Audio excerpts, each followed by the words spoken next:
Welcome back to This Christian Homemaker. My name is Christian, and in today's video, I'm going to be talking about homemaking and finding the joy in that. So, first, I would love to share a verse with you. Proverbs chapter 19, verse 21.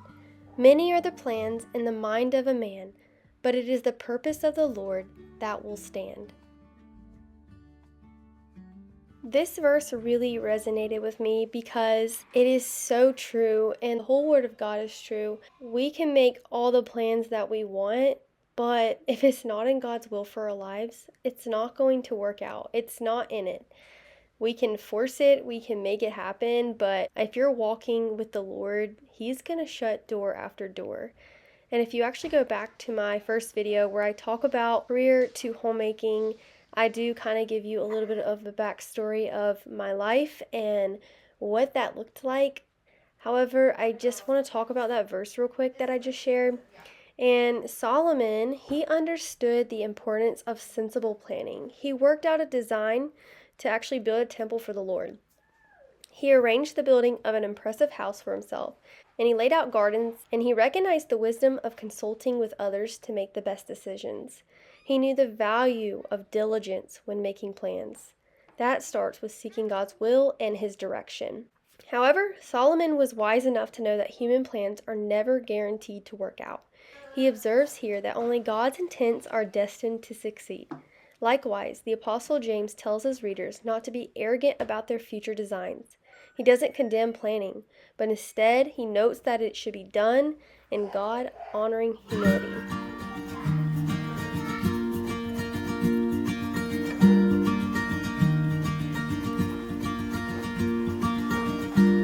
I used to always question my purpose in life growing up. I went to college, had a softball scholarship, followed the norm of society. I knew I always wanted to be a mom, but never considered being a homemaker.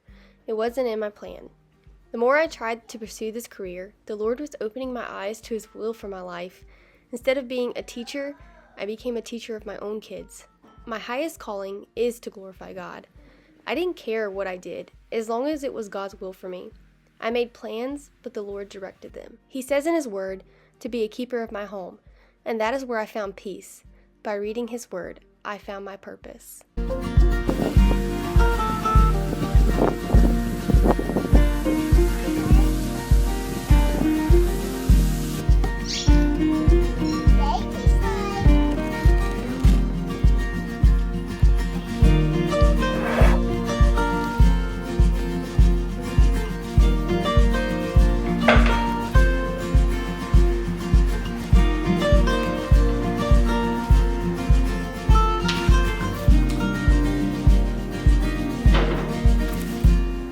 Being a keeper of my home has allowed me to learn so many new skills that have opened doors, most importantly to doing the work of ministry by raising children in the admonition of the Lord. These skills, sewing, baking, creating a blog, gardening, photography props, running a smock business, some may never and have not been in the works of what the Lord wants for me. However, I do not regret trying new things, learning new skills, trying out new business ideas from inside my home. Because one day, I will be able to share those skills with my girls. I say girls if the Lord blesses us with more. However, I am truly grateful for the skills the Lord has taught me, and that one day, I will be able to pass them on to my children, so they have skills that could be potentially helpful when they are older.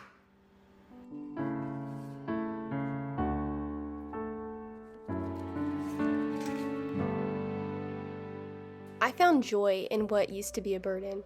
It isn't always easy, but walking with the Lord, He fulfills my purpose, my joy, my contentment, and I'm so thankful I get to wake up every day and serve the people I love and call it my ministry.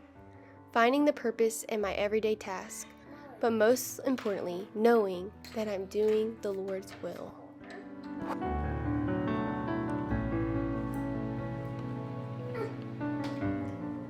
Sewing has become one of my passions and hobbies since becoming a homemaker.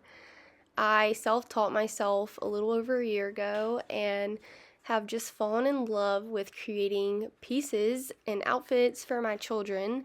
Surprisingly, I have not sewed myself an outfit, and I need to do that, but I just focused on my kids and creating them new outfits. So here I'm making my daughter this cute floral two-piece boutique-ish outfit, and I'm not sure how it's going to turn out because this is my first time sewing her this pattern.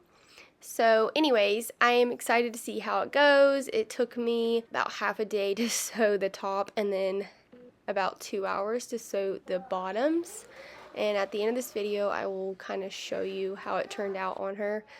And yeah, so this has just been something I really enjoy. It's very therapeutic, but also I'm just so excited that I've learned these skills. Not that I'm going to make a business out of it, but just to serve my family and create pieces that I love. And this outfit cost me, I think it was $12. It was $7 for the fabric for a yard and a half, and then $5 for the pattern. But I don't ever have to purchase the pattern again, so there you have it. It's going to cost me $7 to make this cute boutique-ish outfit. I also really love sewing outfits for baby showers or birthdays and stuff like that, so I've done that as well.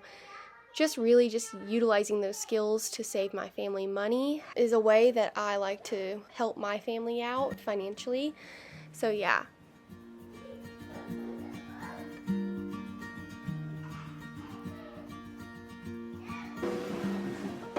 And now me and my daughter, we are working on one of my blog posts, and this is the veggie sourdough crackers. I've already shared this in another video. So anyways, but we're making it again so I can take pictures to put on my blog, and I'm hoping to launch this. I keep saying that, but there's a lot of work and a lot of trying to figure out how to do it, especially when this is your first time and you don't really have someone that's mentoring you. But I'm hoping to launch it on June 22nd. I'm really excited, and these are just a couple pictures that will be on the blog. So yeah, stay tuned for that.